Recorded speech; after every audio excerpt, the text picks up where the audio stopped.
Good morning mga kogihan. So our words for today is about mapahitason.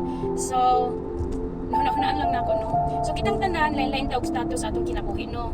Naay gitawag og pobre, naay pobre kaayo, naay dato kaayo, naapoy dato, naapoy komportable lang ang kinabuhi. So nabilong ko sa komportable lang ang kinabuhi kay dili man pud ko pobre kay makakaon man ko, makapalit man ko sa akong gusto unya, makabayad sad ko sa akong mga bills.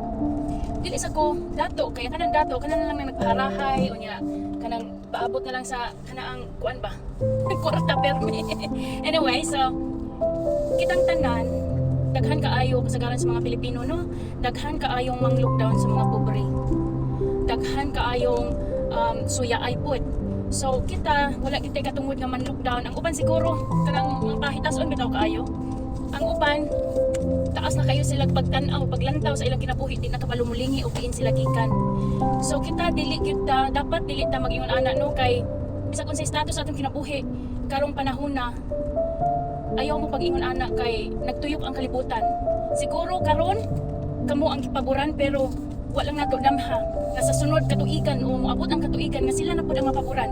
Wa nato wa ta kahibaw kung unsay ilahang dagan sa ilang kinabuhi. Pareha nako pobre kayo, nagtubo ko nga pobre, nagtubo ko nga iso digit ko maulaw no, na ako'y attitude nga masuya gyud ko, masuya. Pero ang kani akong kasuya lahi ni siya kay dili nako siya tirahan pag dili nako siya tirahon or kanaang dauton.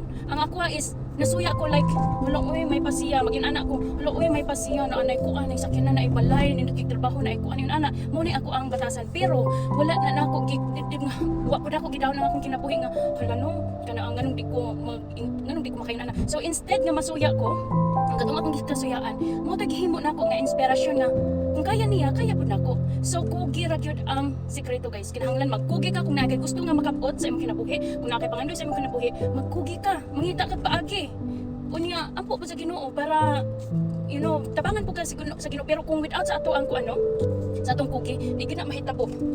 So kinahanglan magkugi kita para mahitabo na ang ato ang kuan. So ang akong ginabuhat is imbes mo ingon ko nga may pasiya, makaingon ako nga kana ang sus kaya man di ay nako. So kinahanglan imuha pong abagan sa imuhang pagkugi nga para pod makabot dili kay sige lang kagasuya ya wa kay trabaho wa nimo kinahimo wa kay kundi wa gyud kay wa kay madawdaw. So kinahanglan kung nakay gikuan o hala buhata pod ngano pa dig ingon ka suon-suon siya pero at least imong hinaguan di ba, dili ka mo nga nagsuon-suon siya nako nagkuan pero at least proud ka nga imong hinaguan dili lang kay puro suya.